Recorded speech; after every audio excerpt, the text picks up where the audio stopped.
नमस्कार मित्रों, भागवत चर्चा में एक बार फिर आप सबका स्वागत है। हम लोग भगवत गीता के आखिरी अध्याय 18वें अध्याय पे चर्चा कर रहे हैं। इस अध्याय का नाम है मोक्ष संन्यास योग, यानी कि भारतीय या सनातन परंपरा में जो 4 पुरुषार्थ कहे गए हैं, धर्म, अर्थ, काम और मोक्ष, तो जो आखिरी पुरुषार्थ है मोक्ष, उसी पे आके ये अध्याय समाप्त होता है। मोक्ष कैसे प्राप्त होगी?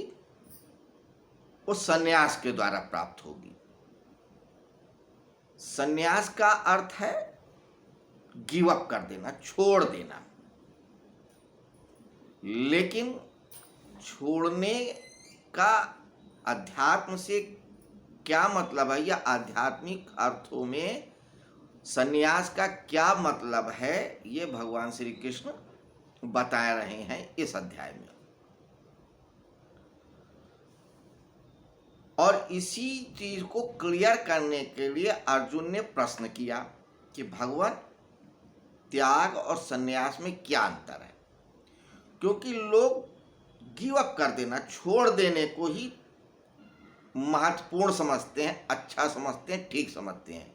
किसी चीज को छोड़ देना समझते हैं हमने त्याग कर दिया, बड़ा महान कार्य कर दिया, अब हम मुक्त हो जाएंगे। जबकि अध्यात्म में मोक्ष के लिए संन्यास जरूरी है, त्याग नहीं। त्याग तो बहुत बार आदमी मजबूरी में करता है, अपने लाभ के लिए भी करता है, किसी कारण को लेके करता है। लेकिन संन्यास में व्यक्ति स्वेच्छा से चीज़ों का त्याग करता है और उसके बदले में कोई चीज़ की आकांक्षा नहीं करता। यही मुख्य बात है, बिंदु है, सार है, जिसको भगवान श्री कृष्ण ने बताया है। और इसको बताने के लिए कर्म को बताया पहले कि कर्म, क्योंकि संन्यास में या त्याग में लोग कर्म को ही छोड़ते हैं। तो कर्म 5 प्रकार के होते हैं: नित्य कर्म, नैमित्तिक कर्म, काम्य कर्म, प्रायश्चित कर्म और जरूरी कर्म। इनको लेकर के 5 प्रसिद्ध मत भी बताए त्याग को लेकर के। अब उन मतों को बताने के बाद भगवान श्री कृष्ण अब आगे के 3 श्लोकों में पहले त्याग के विषय में बताते हैं, क्योंकि प्रश्न त्याग और संन्यास को लेकर चल रहा है। तो चौथा श्लोक आज हम चर्चा में लेंगे, इस 78 श्लोक की अध्याय का। सबसे बड़ा अध्याय है, महत्वपूर्ण अध्याय भी है। अगर व्यक्ति ने इस अध्याय को जान लिया, समझ लिया, तो समझो पूरी भगवत गीता समझ ली। आपने 17 अध्याय नहीं सुने, कोई बात नहीं। 17 अध्याय नहीं समझे, कोई बात नहीं। 17 अध्याय के बारे में कुछ नहीं जानते, कोई बात नहीं। हाँ, अगर आप 18वां अध्याय समझ लेते हैं तो पूरी भगवत गीता समझ लेते हैं। वैसे तो भगवत गीता के सारे अध्याय की यही विशेषता है कि आप एक अध्याय समझ लो तो बाकी अध्याय बेकार है। फिर भी 18वें अध्याय की तो बात ही अनूठी है। सीधा मोक्ष से मनुष्य के अंतिम परिणत तक पहुंचाता है। तो आइए श्लोक क्या कहता है उसको देखें, भूमिका को थोड़ा छोटी रख के। चौथा श्लोक कहता है, निश्चयम शृणु मे तत्र त्यागे भरत सत्यम, त्यागो ही पुरुष व्याघ्र त्रिविधा संप्रकीर्तिता।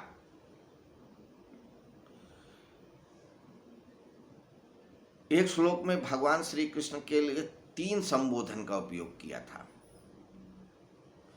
तो जब जब हम देखते हैं कि कोई महत्वपूर्ण बात कहनी होती है या पूछनी होती है, तो अर्जुन कई कई संबोधन उपयोग में लाते हैं उस श्लोक में।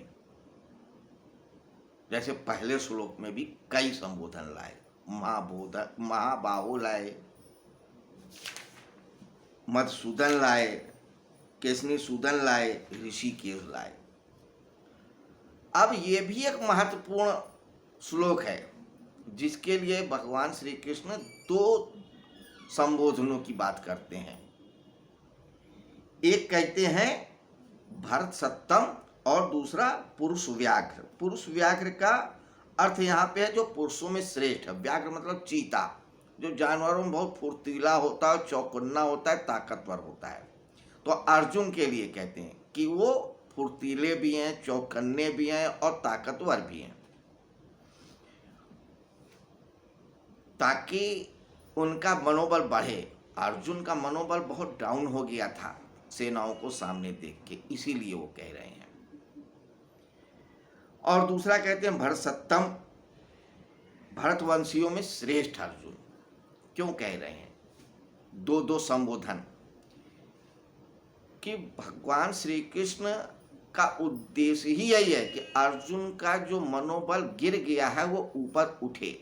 नहीं, हम लोग भी कहते हैं ना, जब कोई टूटा होता है, नहीं नहीं भाई तुम बहुत बहादुर, तुम्हारे अंदर क्षमता है, तुम ये काम कर सकते हो, क्यों नहीं कर पाओगे, थोड़ा हौसला रखो, थोड़ा हिम्मत दिखाओ। वैसे ही अर्जुन को भी बूस्टअप कर रहे हैं। भरत सत्तम, भारतवंशियों में श्रेष्ठ कह के, और पुरुष व्याघ्र कह के। तो कहते हैं निश्चयम श्रु में तत्र त्यागे भरत सत्तम, त्यागो ही पुरुष व्याघ्र त्रिविधा संप्रकीर्तिता कहा गया है। संप्रकीर्तिता कहते हैं अर्जुन, त्याग के बारे में तू मुझसे पहले सुन, क्योंकि तूने प्रश्न किया है त्याग और संन्यास को लेके। तो पहले तू त्याग को समझ, त्याग किसे कहते हैं। तो त्याग तीन प्रकार के होते हैं। यह प्रकृति, यह संसार त्रिगुणात्मक है। कोई ऐसी वस्तु, कोई ऐसा भाव, कोई ऐसी चीज नहीं है जो त्रिगुणात्मक ना हो। गुणत्रय विभाग योग में भी हमने देखा, श्रद्धा त्रय विभाग में भी देखा, और भी कई स्थलों पर देखा। भगवान श्री कृष्ण तीन की बात करते हैं। तो यहां भी कह रहे हैं कि जो त्याग है वो भी तीन प्रकार का होता है।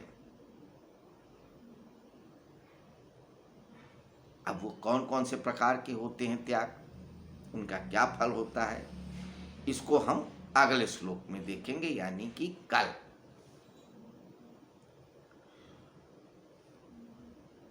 तो मित्रों, हम यहीं पे आज इस चर्चा का समापन करते हैं, इस बात को याद करके कि भगवत गीता में 700 श्लोक हैं, 18 अध्याय हैं, 4 लोगों के बीच चर्चा है, धृतराष्ट्र, संजय, अर्जुन और भगवान श्री कृष्ण, जिसके 18वें अध्याय पे हम लोग चर्चा कर रहे हैं। भगवत गीता मन का विज्ञान है। भगवान श्री कृष्ण मनोवैज्ञानिकों के भी मनोवैज्ञानिक है। भगवत गीता नर से नारायण होने का पुल बनाती है। नर के प्रतीक हैं अर्जुन और नारायण के प्रतीक भगवान श्री कृष्ण हैं। तो कल फिर मिलेंगे इसी समय, इसी जगह, इसी तरह 5वें श्लोक पे चर्चा के लिए। तब तक के लिए नमस्कार, शुभ रात्रि।